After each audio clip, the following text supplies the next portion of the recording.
जय हिंद दोस्तों। भारत ने तुर्की की नापाक हरकतों पर अब बड़ा एक्शन ले लिया है। भारत ने तुर्की को सबक सिखाने के लिए एक के बाद एक अल्टीमेटम दे दिया है, लेकिन तुर्की अपनी हरकतों से बाज नहीं आ रहा है। तुर्की के ड्रोन को निष्क्रिय कर तुर्की को उसकी हरकतों को जबान दिया। अब तुर्की को एक नया सबक सिखाया है। जी हाँ दोस्तों, अब तुर्की को गेहूं एक्सपोर्ट नहीं किया जाएगा। अब तुर्की गेहूं के एक एक दाने के लिए तड़पता दिख रहा है।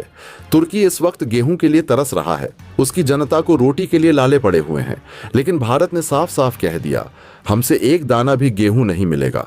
अब आप कहेंगे, आखिर क्यों भारत इतना सख्त रवैया क्यों अपना रहा है? आज की इस वीडियो में हम पूरे मामले को आसान भाषा में उदाहरणों के साथ डिटेल में समझते हैं। लेकिन आगे बढ़ने से पहले इस वीडियो को एक लाइक करके चैनल को सब्सक्राइब जरूर से करें। अंतर्राष्ट्रीय कूटनीति के मंच पर एक नाटकीय मोड़ तब आया जब भारत ने तुर्की की नापाक हरकतों का जवाब उस अंदाज में दिया जिसकी किसी को कल्पना भी नहीं थी। सालों से एशिया और यूरोप के बीच पुल का काम करने वाला तुर्की हाल के वर्षों में बार बार भारत के आंतरिक मामलों में हस्तक्षेप करता रहा था।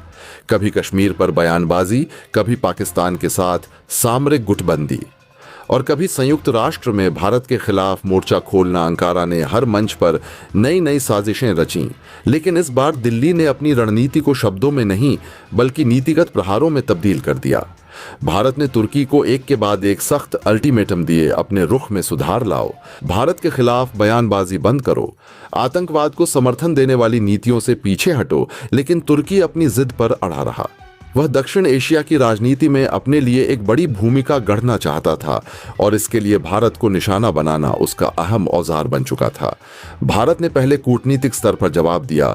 उच्च स्तरीय मुलाकातें रद्द की गईं, रक्षा सहयोग की संभावनाएं ठंडी पड़ीं और व्यापार वार्ताओं में स्पष्ट कर दिया गया कि तुर्की को अब विशेष मित्र का दर्जा नहीं मिलने वाला।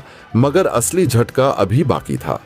तुर्की की बैरक्तार ड्रोन तकनीक, जिसने यूक्रेन युद्ध से लेकर सीरिया तक में अपनी सक्रियता दिखाई, धीरे धीरे भारतीय सुरक्षा विश्लेषकों के निशाने पर आ चुकी थी। भारत के खुफिया तंत्र ने कई बार संकेत दिए कि इन ड्रोन की जानकारी पाकिस्तान तक पहुंचाई जा रही है। नतीजा, भारत ने अपने साइबर और इलेक्ट्रॉनिक वॉरफेयर सिस्टम के जरिए तुर्की के एक ड्रोन को परीक्षण के दौरान सक्रिय कर यह स्पष्ट संदेश दिया कि तकनीकी मोर्चे पर भी भारत अब किसी से पीछे नहीं है। इस कदम ने अंकारा के रणनीतिक हलकों में हलचल मचा दी, लेकिन सबसे बड़ा और अप्रत्याशित झटका तब लगा जब भारत ने अचानक घोषणा की, तुर्की को अब एक भी दाना गेहूं निर्यात नहीं किया जाएगा। यह फैसला केवल एक व्यापारिक निर्णय नहीं था, यह भू राजनीतिक शतरंज पर रखा गया वह मोहरा था जिसने खेल का पूरा रुख बदल दिया। तुर्की, जो भले ही भूगोल में यूरोप और एशिया के संगम पर स्थित है, लेकिन कृषि उत्पादों के मामले में वह आत्मनिर्भर नहीं है। जलवायु परिवर्तन, बढ़ते सूखे और रूस यूक्रेन युद्ध के चलते उसकी खाद्य आपूर्ति श्रृंखला पहले ही हिचकोले खा रही थी।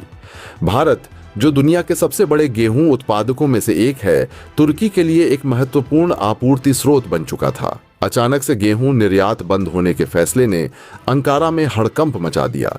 स्थानीय मीडिया में हेडलाइन चलने लगीं, रोटी के लिए कतारों में, लोग गेहूं के अभाव में ब्रेड की कीमतें दोगुनी। सरकार ने आपातकालीन भंडार खोलने का आदेश दिया। तुर्की के कई शहरों में बेकरी मालिकों ने खुलकर चेतावनी दी कि अगर गेहूं की आपूर्ति अगले कुछ हफ्तों में नहीं पहुंची तो वे उत्पादन बंद करने पर मजबूर होंगे। जनता पहले ही आर्थिक संकट से जूझ रही थी, ऊपर से गेहूं संकट ने हालात को विस्फोटक बना दिया। क्या भारत ने यह फैसला अचानक लिया या यह एक सुनियोजित भू राजनीतिक रणनीति का हिस्सा था? दरअसल भारत पिछले एक साल से चुपचाप अपनी एक्सपोर्ट पॉलिसी को नए सिरे से ढाल रहा था। रूस यूक्रेन युद्ध ने वैश्विक गेहूं बाजार में उथल पुथल मचाई और भारत के पास मौका था कि वह एक जिम्मेदार सप्लायर के रूप में उभरे। भारत ने मिस्र, इंडोनेशिया, बांग्लादेश जैसे देशों के साथ दीर्घकालिक समझौते किए, लेकिन जिन देशों ने भारत के खिलाफ बार बार मंचों पर साजिशें रची, उनमें तुर्की सबसे ऊपर था। यही वजह है कि जैसे ही वैश्विक बाजार में गेहूं की कीमतें बढ़ीं, भारत ने तुर्की को सूची से बाहर कर दिया। इस कदम के कूटनीतिक संकेत गहरे हैं। भारत अब केवल प्रतिक्रिया देने वाला देश नहीं रहा, बल्कि रणनीतिक जवाब देने वाला राष्ट्र बन चुका है। पहले पाकिस्तान को मोस्ट फेवर्ड नेशन का दर्जा खत्म कर आर्थिक चोट दी गई थी। अब तुर्की को खाद्य आपूर्ति रोककर उसके घरेलू मोर्चे पर दबाव बनाया जा रहा है। तुर्की सरकार ने पहले तो इसे नजरअंदाज करने की कोशिश की, लेकिन जैसे जैसे ब्रेड की कीमतें आसमान छूने लगीं और जनता में गुस्सा बढ़ने लगा, राष्ट्रपति कार्यालय को बैकफुट पर आना पड़ा। विदेशी मंत्रालय ने भारत से अनौपचारिक बातचीत की पेशकश की, लेकिन भारत ने अपने रुख में कोई नरमी नहीं दिखाई। दिल्ली ने साफ कह दिया, जब तक तुर्की भारत के आंतरिक मामलों में दखल देना बंद नहीं करेगा, तब तक कोई भी राहत की उम्मीद न रखे। इस पूरे घटनाक्रम ने अंतर्राष्ट्रीय समुदाय का ध्यान खींचा। अमेरिका और यूरोप के कई रणनीतिक थिंक टैंक ने इसे भारत की आर्थिक रणनीतिक नीति का प्रदर्शन कहा। विश्लेषकों ने माना कि यह फैसला सिर्फ तुर्की के लिए नहीं, बल्कि उन सभी देशों के लिए एक संदेश है जो भारत की संप्रभुता को चुनौती देते हैं। अब सस्पेंस इस बात पर है, क्या तुर्की झुकेगा या अड़ेगा? क्या वह भारत के साथ बैक चैनल वार्ताओं के जरिए अपने रिश्ते सुधारने की कोशिश करेगा, या फिर पाकिस्तान जैसे देशों के साथ मिलकर एक नया मोर्चा खोलेगा? तुर्की की आंतरिक स्थिति भी इस सस्पेंस को और बढ़ा रही है। महंगाई की दर रिकॉर्ड स्तर पर है, बेरोजगारी बढ़ रही है और विपक्ष सरकार पर लगातार हमले कर रहा है कि उसने भारत जैसे बड़े सप्लायर को नाराज क्यों किया। भारत ने जिस गेहूं कार्ड का इस्तेमाल किया है, वह भू राजनीति के इतिहास में एक नया उदाहरण बन सकता है। परंपरागत रूप से खाद्य उत्पादों को कभी हथियार की तरह इस्तेमाल नहीं किया गया, लेकिन भारत ने इसे कूटनीतिक हथियार में बदल दिया। और खास बात यह है कि उसने यह कदम अंतर्राष्ट्रीय कानूनों का उल्लंघन किए बिना पूरी तरह नीति और व्यापारिक अधिकारों के तहत उठाया। वैश्विक स्तर पर अब कई देश यह देखने में जुटे हैं कि भारत की इस रणनीति का तुर्की पर दीर्घकालिक असर क्या होगा। क्या अंकारा आखिरकार अपनी नीतियों में सुधार करेगा, या फिर वह रूस और ईरान जैसे देशों से वैकल्पिक आपूर्ति लाइनें खोजेगा? लेकिन यह भी सच है कि इन विकल्पों में समय लगता है और तब तक तुर्की के बाजारों में रोटी की मारामारी जारी रह सकती है। भारत ने इस कदम के जरिए यह साबित कर दिया है कि अब वह केवल सीमाओं पर ही नहीं, खाद्य, तकनीक और व्यापार के मोर्चे पर भी रणनीतिक खेल खेलना जानता है। और यही बात इस पूरे घटनाक्रम को एक साधारण व्यापारिक विवाद से कहीं अधिक बड़ा, सस्पेंस और रणनीति से भरा बना देती है। तुर्की एक ऐसा देश जो कभी ऑटोमन साम्राज्य के जरिए इस्लामी दुनिया पर अपनी पकड़ बनाए हुए था। यूरोप और एशिया के संगम पर बसा यह देश इतिहास में खिलाफत का केंद्र रहा और आज भी रजब तैयब एर्दोआन की नेतृत्व शैली में एक बार फिर उस खोई हुई इस्लामी विरासत को पुनर्जीवित करने का सपना देखा जा रहा है। लेकिन दूसरी ओर यही तुर्की इस वक्त ऐसे आर्थिक संकट में उलझा हुआ है कि उसकी जनता की रोटी तक खतरे में पड़ गई है। अमेरिका ने अपनी रणनीतिक चालों के तहत तुर्की को कई रक्षा और आर्थिक प्रोजेक्ट से बाहर कर दिया है। यूरोपीय संघ उससे दूरी बनाए हुए है और अब तो रूस यूक्रेन युद्ध ने उसकी खाद्य सुरक्षा को भी हिलाकर रख दिया है। यह स्थिति केवल एक देश की आर्थिक समस्या नहीं है, बल्कि यह दिखाती है कि कैसे भू राजनीतिक संबंध, आयात निर्यात पर निर्भरता और युद्ध जैसी वैश्विक घटनाएं किसी देश की खाद्य नीतियों को तहस नहस कर सकती हैं। तुर्की आंकड़ों के अनुसार तुर्की हर साल करीब 20 मिलियन टन गेहूं पैदा करता है। पहली नजर में यह मात्रा बहुत बड़ी लगती है, लेकिन तुर्की की समस्या उसकी भूख में छिपी है। तुर्की का खान पान गेहूं आधारित उत्पादों पर टिका हुआ है। ब्रेड, पास्ता, बेकरी आइटम और मैदे से बनी चीजें उनकी डेली डाइट का अभिन्न हिस्सा हैं। पश्चिमी यूरोप की तरह जहां गेहूं की खपत कम और विविधता अधिक होती है, वहीं तुर्की में एक सामान्य परिवार की रोजमर्रा की थाली में भी ब्रेड का हिस्सा बहुत बड़ा होता है। सरकारी आंकड़े बताते हैं कि एक औसत तुर्क नागरिक सालाना लगभग 200 किलो गेहूं से बने उत्पादों का उपभोग करता है, जो कि वैश्विक औसत से कहीं अधिक है। नतीजतन तुर्की की कुल घरेलू मांग उसकी उत्पादन क्षमता से कहीं ज्यादा निकल जाती है। उदाहरण के लिए, अगर तुर्की को अपनी कुल आबादी के लिए 100 किलो गेहूं की जरूरत होती है, तो वह खुद केवल 35 से 40 किलो ही पैदा कर पाता है और बाकी 60 से 65 किलो उसे विदेशों से मंगाना पड़ता है। तुर्की का आयात निर्भरता इतनी गहरी हो चुकी है कि वह आज दुनिया का चौथा सबसे बड़ा गेहूं आयातक देश बन गया है। हर साल वह लगभग 3.5 अरब अमेरिकी डॉलर खर्च करके भारत, रूस, यूक्रेन, कजाकिस्तान और मोल्दोवा जैसे देशों से गेहूं आयात करता है। यह राशि तुर्की की विदेशी मुद्रा भंडार पर भारी दबाव डालती है, खासकर तब जब उसकी मुद्रा तुर्की लीरा लगातार गिरावट का सामना कर रही हो। 2018 के बाद से लीरा की कीमत डॉलर के मुकाबले लगभग 80% तक गिर चुकी है। इसका सीधा असर यह हुआ है कि आयातित गेहूं की कीमत तुर्की सरकार के लिए और भी महंगी पड़ने लगी है, जिससे घरेलू बाजार में ब्रेड और आटे के दाम आसमान छूने लगे हैं। यह स्थिति केवल उपभोक्ता स्तर पर महंगाई तक सीमित नहीं है, बल्कि बेकरी इंडस्ट्री, रेस्टोरेंट सेक्टर और फूड प्रोसेसिंग यूनिट्स पर भी सीधा असर डालती है। तुर्की की जीडीपी में इन सेक्टरों का बड़ा योगदान है।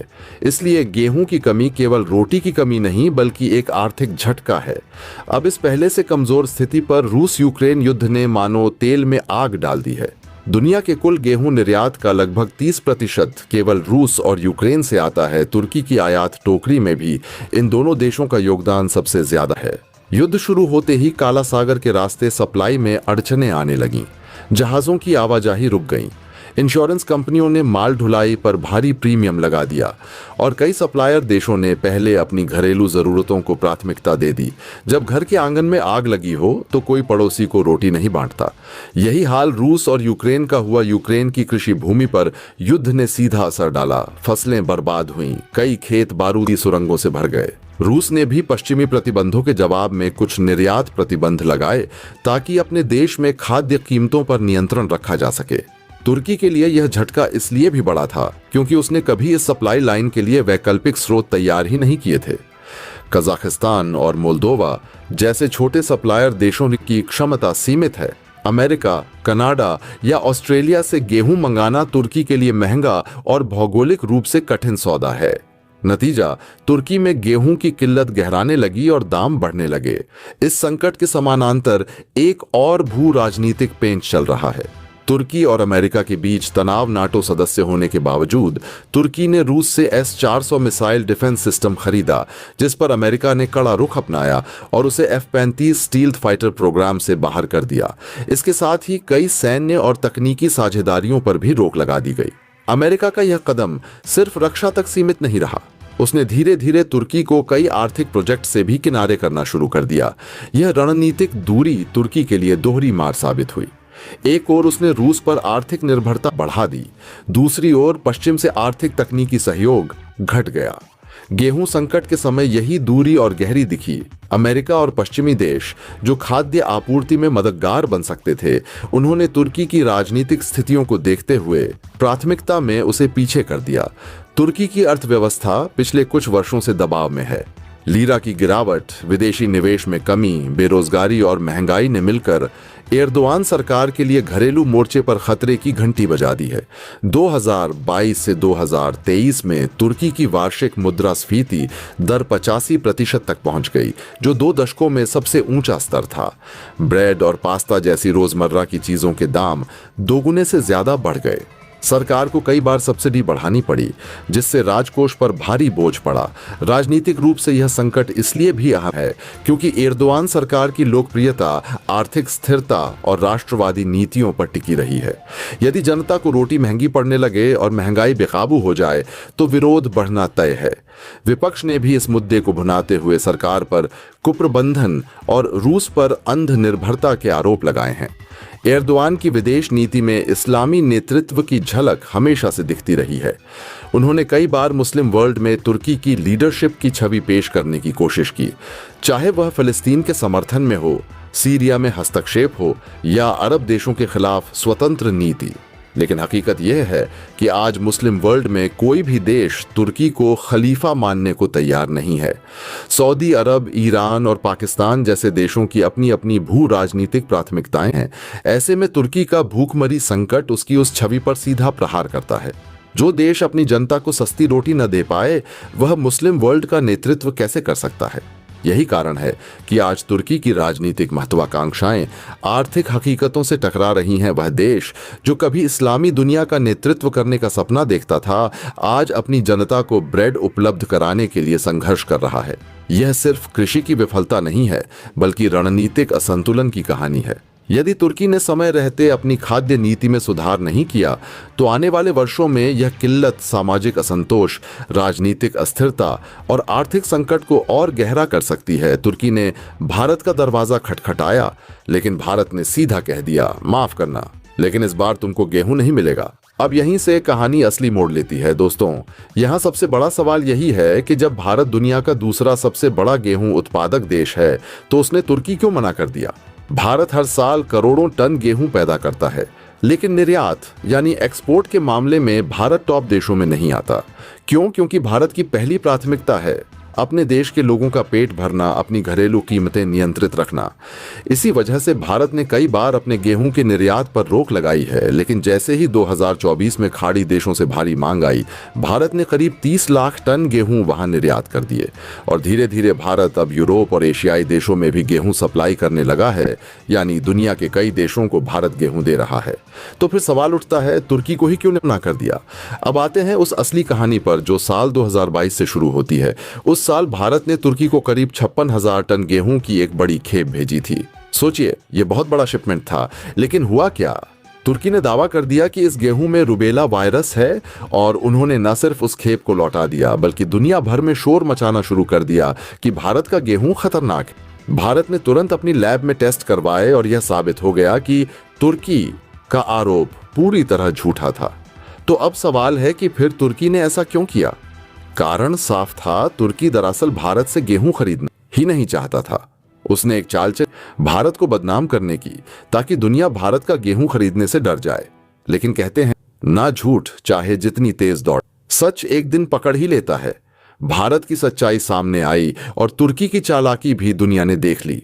इस घटना के बाद भारत और तुर्की के रिश्ते काफी बिगड़ गए। भारत सरकार को भी यह बात अच्छे से समझ आ गई कि तुर्की भरोसेमंद पार्टनर नहीं है। कमाल की बात क्या है कि इस समय साल 2022 में ही तुर्की ने जिस गेहूं को रिजेक्ट किया, उसी गेहूं की कंसाइनमेंट को भारत ने इजराइल में भेज दिया और इजराइल ने खुशी खुशी उसे एक्सेप्ट भी कर लिया। अब सोचिए, आज वही तुर्की जब खुद गेहूं के लिए तरस रहा है, तो भारत क्यों उसे अपने गेहूं का एक दाना भी दे। दोस्तों, आपकी क्या राय है? कमेंट बॉक्स में जरूर से बताएं और साथ ही चैनल को सब्सक्राइब करना ना भूलें। आपके एक सब्सक्राइब से हमारी काफी बड़ी मदद होती है। जय हिंद।